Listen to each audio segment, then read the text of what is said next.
The reality TV show Gold Rush has been around for a while, spanning over 11 seasons, and it's still going strong. The show follows the activities of various gold miners in Alaska who gain fame and wealth while seeking out one of the most valuable metals on the planet. Gold is one of the most expensive metals in the world, so it's understandable why Discovery Channel deemed it fit to start the show.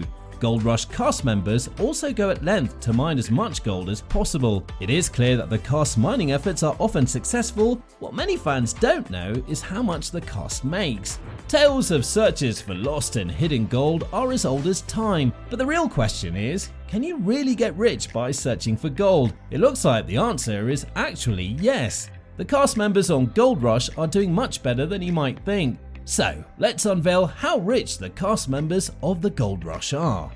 Tony Beets. That's a lot of commotion. It would be so nice if you can just drive her on, highball it down the road, drive her off and go to work. While Tony might not be the lover boy that Parker seems to be, he's evidently making his dough quietly and smiling to the bank after every episode. As of 2022, Tony Beets is the richest cast member to appear on Gold Rush. He debuted on the show in its second season as one of the most proficient miners in the Yukon Territory.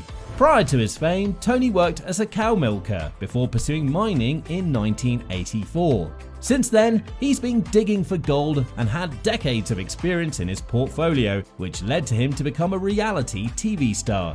Even though Tony seems to be a quiet guy who goes on with his business like no one exists around him, he's best known for his aggressive approach to business, which led to long-running feuds with several co-stars. Still, he became a fan favorite with a net worth of $15 million. Tony Beets is reportedly running a personal business whose profit remained undisclosed to the public, but most of his net worth is gotten from his participation in the reality TV show.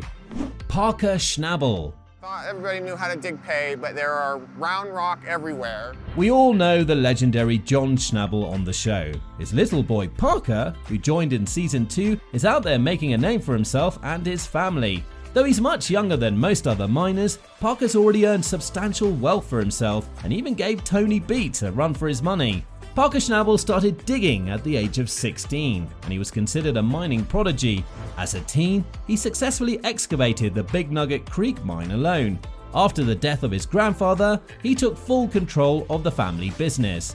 Now he's one of the most consistent miners on the show, and his net worth is estimated to be $10 million, with perks from his other businesses, because Parker is one of the few people who believes gold mining will be abandoned for good later in the future.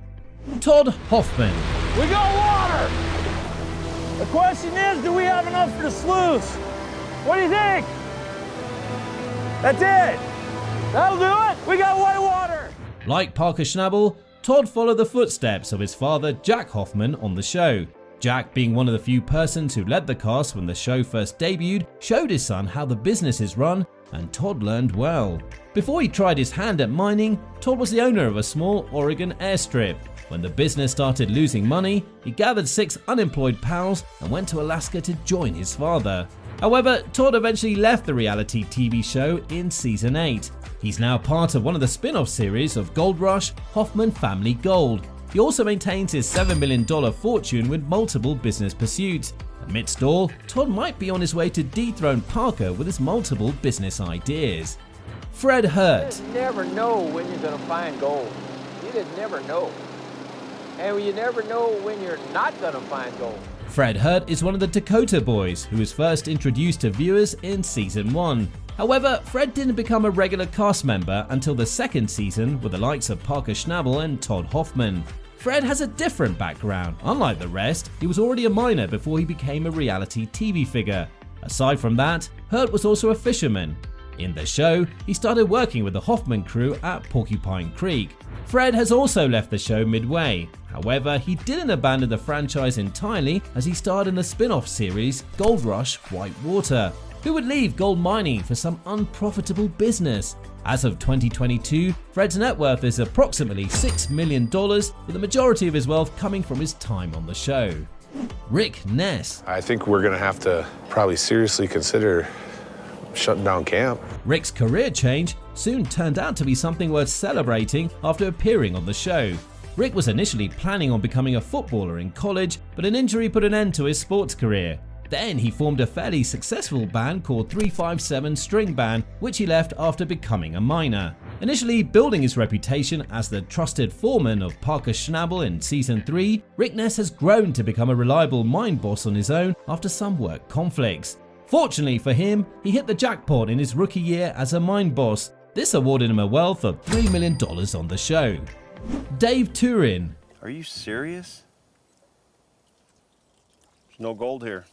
Dave is one of the few cast members on the show that knows a lot about mining. He's been known as a quarry and mining expert since he joined in Season 2, and he's one of the most beloved miners in the Hoffman crew. Turin initially worked in his family's quarry called Jim Turin & Sons. He led the company's daily operations for about 25 years until he left to work for Todd Hoffman on the show.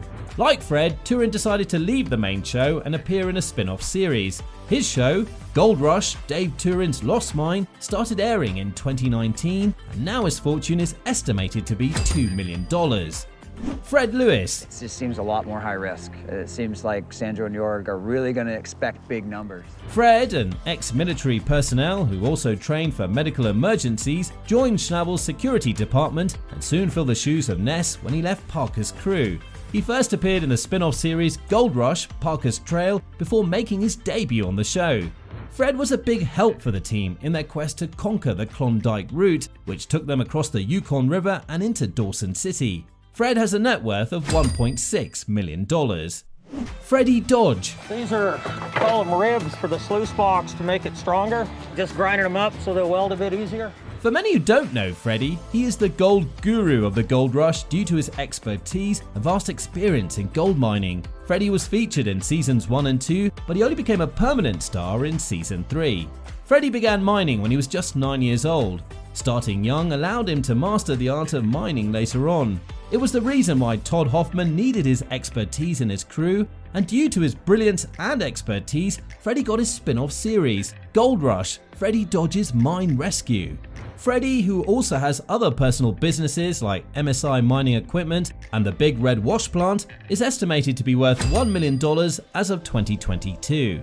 Jack Hoffman. It's the best ground we've ever been on. I am just totally hyped on this stuff. Jack is the father and longtime business partner of Todd Hoffman. He was part of the original mining crew that was featured in the show's debut season before featuring his son in the subsequent season. Hoffman is a military veteran who once served as a bush pilot. He was briefly employed in a real estate business before getting bored and testing his luck in mining, which did pay off. Now he's recognized as the patriarch of a renowned mining family on reality TV. He joined his son in leaving the show and creating their own series, Hoffman Family Gold. Jack's fortune is around $1 million, with the majority of the funds coming from the show. Chris Dumit. It's just not a matter of turning the machine on and turn the water on and start running dirt.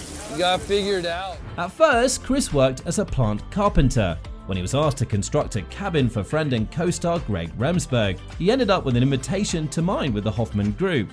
Chris is one of the few lucky guys on the show. He's worked with two of the best mining teams. He joined the Hoffman's mining crew by accident before joining Parker's mining crew later on. Chris has been around since the first season and has contributed massively to Parker's team. As compensation for his contribution, Chris is now worth $400,000, making him one of the few crew members to make such money. Jim Thurber. That is 253 ounces. We need 47 more. Jim has been friends with Todd Hoffman for more than 15 years. He joined the show after losing his job and was about to lose his home. Jim is currently worth about $350,000 as a result of featuring on the show. Compared to his initial salary of $10,000 per month and $120,000 per annum, Jim is definitely living the life of the party, all thanks to the Gold Rush show. His current net worth is about $350,000, and most of his income is a result of featuring in the reality TV show Gold Rush. No one would have thought cast members of Gold Rush are rushing millions to the bank after each episode, but now we know, and we hope to see a new implementation as suggested by Parker Schnabel, so Gold Rush won't be another show abandoned halfway. Don't you wish too?